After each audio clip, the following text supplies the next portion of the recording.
You're watching Truth versus Hype. Today, 8 years ago, 10 gunmen from Pakistan, all members of the Lashkar-e-Taiba, walked into the heart of Mumbai. Mayhem and bloodbath ensued. Unlike previous attacks, there was at first a glimmer of justice as Pakistan made arrests and began a formal investigation and trial into a terror strike here in India. But 8 years later, justice seems remote. Key 2611 accused are out on bail, prosecutors under threat, judges transferred at an alarming rate, and the real masterminds at large. The case has come to the brink of collapse. Now Pakistan blames India for not sharing access or sharing evidence. Given the lack of media access, the unravelling of the 2611 trial is not an easy story to tell for Indian journalists.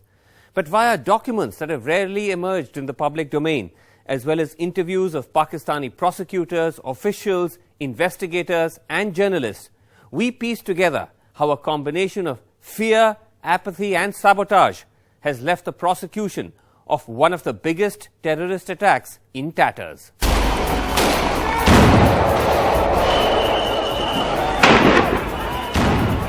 The attacks began at 9:20 p.m. on a Wednesday.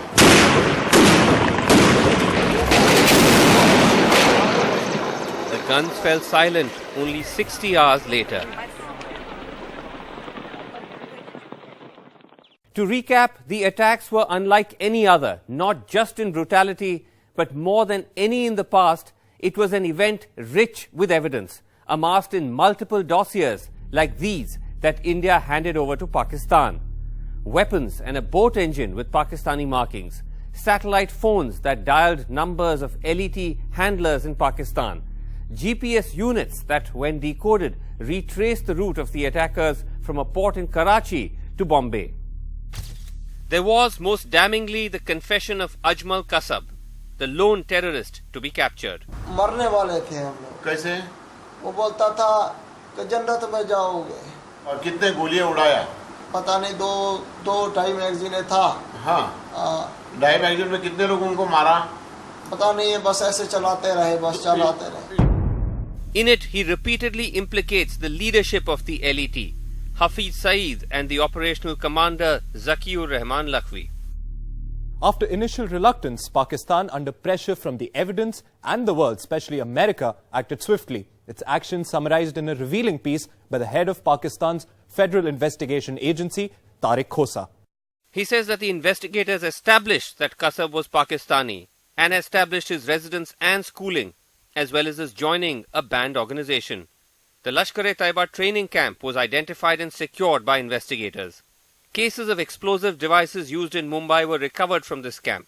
The ops room in Karachi, from where the operation was directed, was identified and secured. They also made a series of arrests, albeit not of higher level LET members, but some arrests nonetheless, picking up the LET commander Zakiur Rahman Lakhvi 12 days after the attack. And along with him arrested two other significant LET figures, Abdul Wajid or Zarar Shah, a computer handler, as well as Mazhar Iqbal or Abu Al-Kama, another handler. 4 other men lower down the chain were also charged under Pakistan's Anti-Terror Act, as well as for intentional and deliberate murders.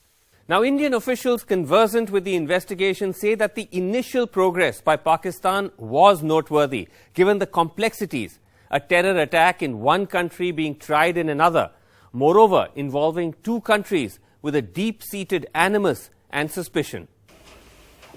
G.K. Pillai was Home Secretary in the aftermath of the 2611 attacks. In a fresh twist, he says Pakistan took action goaded by a threat of a possible war by India. American pressure too played a factor. 6 American nationals were also killed in the attacks.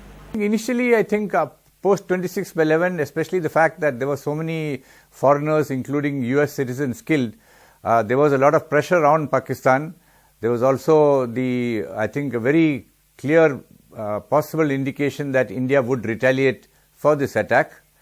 As soon as that pressure relaxed and they felt that India would not retaliate, I think they just decided to, stonewall.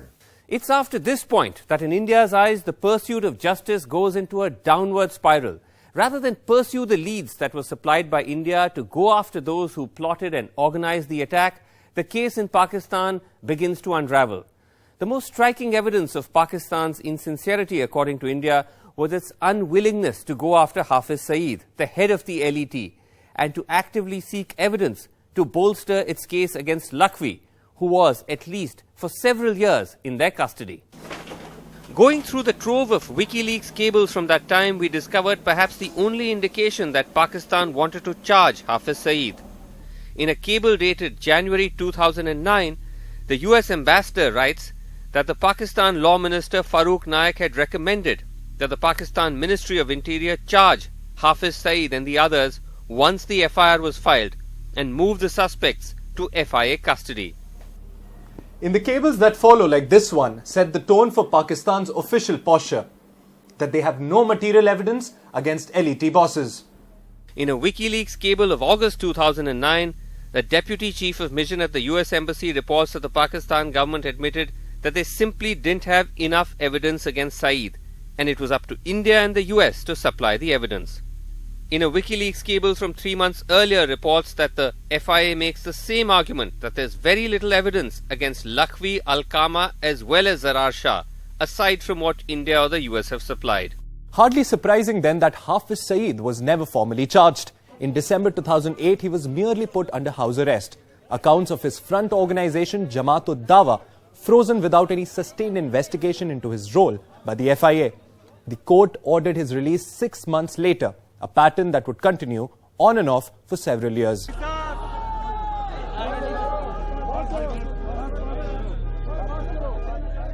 In a June 2009 cable, America expresses its alarm, saying that the US ambassador expressed the government's concerns to Pakistan that Saeed's release could lead to further LET attacks.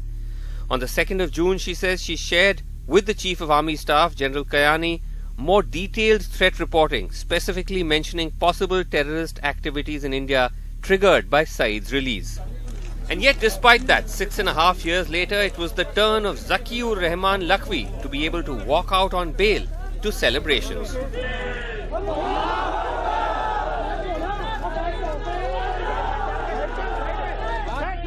In Lakhvi's bail order accessed by NDTV, the court says that during the past 6 years, 50 prime witnesses have been examined, 100 are still left, which may take another 10 years. The court shall regard the time which Lakhvi has already spent in the custody and therefore granted him bail. Now again, to recap, India claims to have supplied enough evidence against Saeed and Lakhvi to Pakistan, most strikingly in Kasab's confession. According to Kasab, Hafiz Saeed met them in the training camp and exhorted them by saying that all Mujahideens must fight for independence of Kashmir.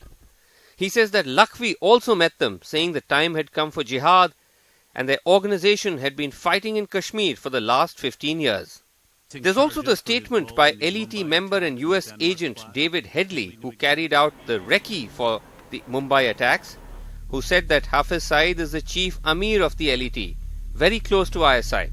All the activities of LET are reported to him. He was aware of my activities and encouraged me. Without his approval, 2611 could not have happened. All of this was found to be sufficient to declare Saeed and Lakhvi as leaders of a terror organization by the United Nations. But there appears to be a fresh hardening of positions in Pakistan. The FIA special prosecutor, who we interviewed in Lahore, claims Kasab never named Hafiz Saeed. आपने जो 164 का statement भेजा है अजमल कसाब का, आप खुद उसे पढ़ लीजिए और मैं इंडियन गवर्नमेंट से और उनके जो कंसर्न लोग उनको भी रिक्वेस्ट करूंगा उसे पढ़ें. उसमें कोई एलिगेशन एडमिसिबल एविडेंस है ही नहीं हाफिज सईद के पास, वरना हम उसे कभी भी स्पेयर ना करते, उसे भी अरेस्ट करके कोर्ट में ट्रायल करते. बट अजहर साहब, कसब साफ साफ कहते हैं कि हफीज सईद और लखवी दोनों ने उनको इंस्ट्रक्शंस दिए, तो ये स्टेटमेंट को आप कैसे डिसमिस कर सकते हैं? अब प्रॉब्लम ये हुई कि अजमल कसाब को जो स्टेटमेंट था 164 का, लॉ आपका इंडिया को हमारा एविडेंस एक्ट 99% एक ही है, उसमें आपने अजमल कसाब का हमने चाहते थे कि उसको उससे कोलैबोरेशन ले ली जाए जेल से ही थ्रू वीडियो लिंक, लेकिन अभी आपके पास हम इंडिया पहुंचे हैं इस सिलसिले में बात करने के लिए, बाकी एविडेंस रिकॉर्ड करने के लिए जुडिशल कमीशन के थ्रू, तो आपने उसके ऊपर एग्जीक्यूट करके उसे हैंग कर दिया, जिससे वो एविडेंस जो हमारी वो आपने जाया कर दी. This is an old Pakistani grievance that India blocked a judicial commission from Pakistan that visited India from questioning Kasab. Ujjwal Nikam, special prosecutor for the 2611 trial in India. Why we should allow Pakistani authority to meet that? Because Pakistani authorities have once admitted that Kasab is their national. Then it was a very futile to say that Pakistani authorities' interrogation with Kasab would have revealed more things. In fact, Kasab has divulged many things to our authorities and which we have communicated to the Pakistani authorities. But would it not have helped India's case to allow the Pakistanis to interrogate Kasab? Absolutely not. Let me make it very clear. Kasab was knowing little things about the initial conspiracy, but the other details of the criminal conspiracy was known to Hafiz Saeed and Shakir Rahman Lakhvi. You went to Pakistan recently. Did you have a chance to tell them that? In fact, at that time I told them that, you see, conspiracy was hatched in Pakistan and all the overacts have committed in pursuit of the criminal conspiracy in India. So we have given the evidence in respect of the overtax. But you see, they had to find out, they had to investigate, they had to collect the evidence about the conspiracy. Azhar साहब ये बताइए, आप कहते हैं कि India ने कोई proof नहीं दिया लखवी या हाफिज सईद के खिलाफ, बट ये क्या पाकिस्तान का जॉब नहीं था कि कंस्पिरेसी एस्टैब्लिश करे, गिवन द फैक्ट कि ये कंस्पिरेसी पाकिस्तान में ही हैच हुआ था? आप देखिए, मेरी बात सुने, आप एक दफा अपना केस और हमारी कॉपीज हमने आपको प्रोवाइड की हैं, उससे पढ़े। ये यहां से प्लान नहीं हुआ था, ये इंडिया में कुछ लोग थे, उनके साथ मिलकर प्लान हुआ था। वहां से आपके इंडिया के एक आदमी यहां पे एक फेक आइडेंटिटी के साथ आया अंसारी, और यहां आपको अमाद असर के नाम से एक फोर्ज स्टेप और सारा कुछ इस्तेमाल करके अपना उसने आईडी कार्ड और पासपोर्ट जारी कराया पाकिस्तानी। बट ये तो बहुत ही आप एस्टोनिशिंग बात कह रहे हैं कि पाकिस्तान ने हमेशा माना है कि प्लॉट्स तो पाकिस्तान के सॉइल पे ही हैच हुआ था, लेकिन इस बात को भी आप रोल बैक कर रहे हैं? जी, इंडिया में भी लोग थे, जैसा कि आपका मैंने आपको बताया, जो अंसारी आपने भेजा यहां से आया था इंडिया से, अमाद हसन के नाम से, वो यहाँ पे पाकिस्तानी आइडेंटिटी उसने फेक बनवाई, और जब हमें वो पकड़ने लगे तो इंडिया भाग गया। वहां पर जाकर होस्ट किया इनको, जब ये गए अटैक करने, तो ये लोगों को हमने उसे चलान किया अंसारी को यहाँ पे मुलजम। We have challan him to court to face the trial. लेकिन अब जब हमने इंडिया से रिक्वेस्ट की कि इसको भेजा जाए, वारंट एग्जीक्यूट करके भेजा जाए, तो आपने कहा ये अंडर ट्रायल है। अब आपने उसे बरी कर दिया, लेकिन अभी तक आपने पाकिस्तान को हैंड ओवर नहीं किया उसे। Fahim Ansari, the Indian national that the special prosecutor just referred to, was along with Sabauddin Sheikh booked by the Indian authorities on charges of helping the 2611 attackers. But they were acquitted for lack of evidence, a decision upheld by India's Supreme Court 4 years ago. Mahmood Durrani, a former NSA of Pakistan. Mr. Durrani, thank you so much for talking to us. Now, you were one of the first officials to admit that the attackers were from Pakistan. But now you have a situation where your own special prosecutor is saying that the plot was hatched in India.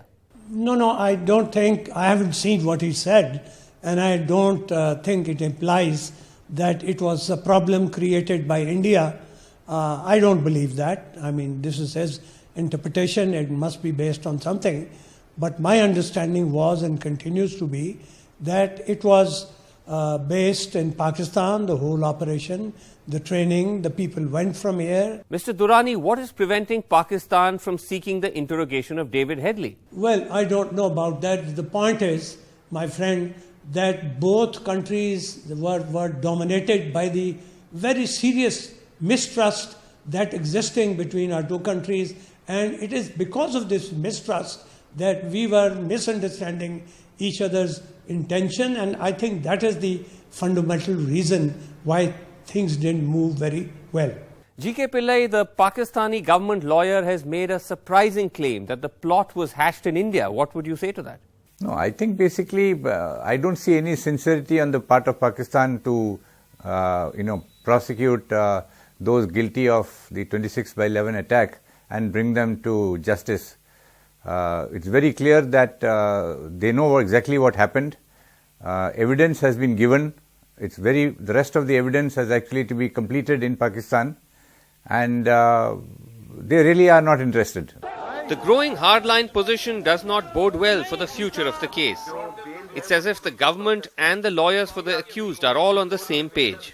Lakhvi के खिलाफ direct कोई evidence नहीं है. इतनी भी evidence नहीं थी कि इसको चालान किया जाता. Raja Rizwan Abbasi is Zakiur Rahman Lakhvi's lawyer. He joins me from Islamabad. Abbasi साहब, मैं तो जानता हूं आप यही कहेंगे कि आपके क्लाइंट के खिलाफ कोई एविडेंस नहीं है, लेकिन क्या आप इतना तो मानेंगे कि वो लश्कर तौयबा के मेंबर है? जी, एलईटी नामी किसी तंजीम का मेरी इंफॉर्मेशन के मुताबिक पाकिस्तान में कोई वजूद नहीं है. एलईटी जो है ये कश्मीरियों की एक ऑर्गेनाइजेशन है जो कि कश्मीर में ही है. एज पर माई इंफॉर्मेशन ये पाकिस्तान में एलईटी का कोई वजूद नहीं है. लेकिन यूनाइटेड नेशंस ने तो लखवी को डेजिग्नेट किया है कि वो एलईटी के मेंबर भी हैं और ग्लोबल टेररिस्ट भी हैं. टाइम आने पे जो है हम उसको भी चैलेंज करेंगे बिफोर अप्रोप्रिएट फोरम कि उनके पास क्या एविडेंस है और किस एविडेंस की बेसिस पे उन्होंने ये सारा एक्शन जो है वो इनिशिएट किया है. Pakistan's claims that the free pass to LET leaders was strictly legal would hold water had it not been for the climate of fear and intimidation in which the trial was held, with prosecutors under threat and judges transferred. Sanchita Bhattacharya, a researcher in JNU, mapped the number of times the judges of Pakistan's 2611 anti-terror court were changed. See, frequently in the sense the case was registered in the Adiala jail court of anti-terror court in the month of February 2009. Okay, and since then we have seen about 8 to 9 judges being transferred in the case, and a few of the names are of Rana Nisar Ahmed, who was transferred, and then he was replaced by Kausar Abbas Zaidi, and then the judge who came was Atikur Rahman, and then we see the name of Saki Muhammad Kahoot and Bakir Ali Rana and Malik Muhammad Akram, so on and so forth, to name a few among the list of the judges who have been transferred in the case so far. And what do you think was the reason for all these transfers? See, first of all, we have to look into the political aspect of Pakistan. The Pakistani authority is not in a position to challenge the political clout of Jamaat-ud-Dawa, the parent organization of Lashkar-e-Toiba, which is being held responsible for the 2611 attack. Chaudhary Azhar साहब, ये बताइए कि इतने सारे जजेस इस case में क्यों ट्रांसफर हुए? आप मेरी गुजारिश सुन लीजिए. राना बाकर साहब भी रिटायर हो गए, मलिक अकरम साहब भी रिटायर हो गए, शायद रफीक साहब भी एज जो रिटायरमेंट थे तो उन्होंने कहा मुझे घर के करीब पोस्ट कर दिया जाए, ठीक है, वो भी रिटायर हो गए. और राना निसार साहब जो थे उन्हें चूंकि वहां पे एडिशनल चार्ज दिया गया था, वो फिर अपनी ओरिजिनल पोस्ट पे चले गए. ओरिजिनल कोर्ट जो रिस्टोर होकर उसमें कोर्ट केस चला गया. Chaudhry Azhar is in fact one of the successors of Chaudhry Zulfikar, who was shot dead in Islamabad, allegedly by Al-Qaeda activists. Azhar साहब, क्या आप खुद किसी थ्रेट के अंडर हैं? नहीं, मुझे एक्यूज की तरफ से कोई थ्रेट नहीं है. मुझे एक और केस कर रहा हूं, मोहतरम बेनजीर भुट्टो असैसिनेशन केस है, उसमें मैं स्पेशल पब्लिक प्रोसिक्यूटर हूं, उसमें थ्रेट है. इस केस में मुझे थ्रेट नहीं है. अब्बासी साहब, आप कहते हैं कि लखवी को बेल लीगल ग्राउंड्स पे मिले, बट हर हियरिंग में जमात-उद-दावा के मेंबर्स कोर्ट आते थे, लॉयर्स और विटनेस जजेस इंटिमिडेट होते थे, और बीबीसी ने ये स्टोरी भी लिखा है कि लखवी अपने पूरे ऑपरेशंस जेल के अंदर से चला रहे थे. जी, वही मैं कहता हूं, अगर आप ऐसी कोई बात होती तो हमें फिर बेल लेने की क्या जरूरत थी कि अगर someone was enjoying liberty in jail और वो सारी फैसिलिटीज बंदा एंजॉय कर रहा था तो फिर बेल और ये सारा तरद्दुद करने की क्या जरूरत थी. सेकंड, आपको शायद पता ना हो, ये उस एरिया में जहां पे जेल वाकया है, रावलपिंडी जेल जहां पे वाकया है, उस विसिनिटी के जो लोग थे उन्होंने भी एहतजाज किया बहुत दफा कि जेल होने की वजह से हमारे यहाँ सेलुलर फोन की सर्विसेज नहीं आती, तो उसकी विसिनिटी में जहां पे 0.5 किलोमीटर या 1 किलोमीटर के रेडियस में सेलुलर फोन्स की सर्विसेज नहीं आती, तो what to say something inside the jail. Mr. Durrani, the argument is that Pakistan's reluctance to go after people like Hafiz Saeed is because he is very much acting under the patronage of the Pakistani state. What would you say to that? To the best of my knowledge, there is no linkage. If there was some, that's old story. But to the best of my knowledge, today there is no linkage between the ISI and Hafiz Saeed. He is roaming around as a free citizen, and he is also a member of, I think, some kind of a defense committee that has been formed by some religious parties and others, and he keeps on giving statements on these issues, particularly on Kashmir. As one more anniversary of 26/11 comes and goes, the border between India and Pakistan is on the boil. Tensions even worse than just after the attacks.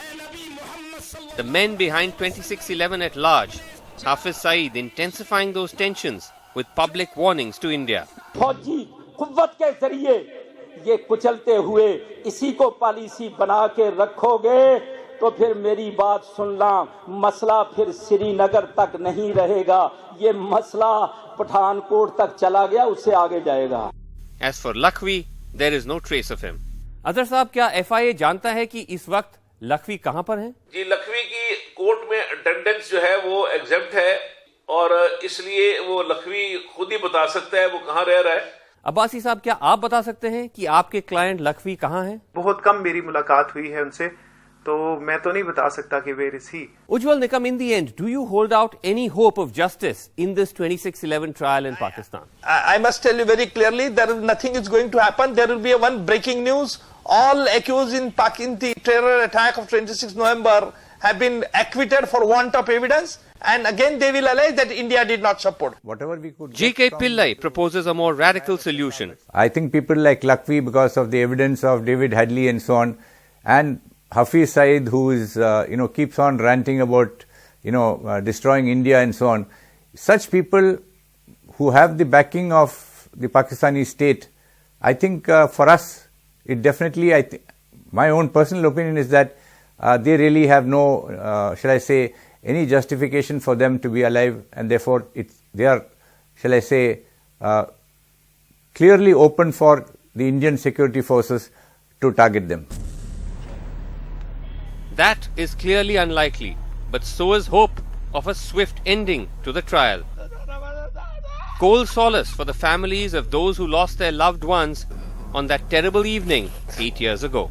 Maruti Madhav Rao, a government servant who was shot and wounded by Kasab, he still carries the scars. उस time मेरे हाथ के ऊपर भी गोली लगी है और जब गाड़ी रिवर्स ले रहा था तभी उन्होंने फायरिंग किया था. लेफ्ट साइड के डोर से एक फायर आया, वो मेरे कमर के अंदर गोली गई थी. पाकिस्तान तो झूठा है, पूरे वर्ल्ड को मालूम है और पूरा वर्ल्ड जानता है.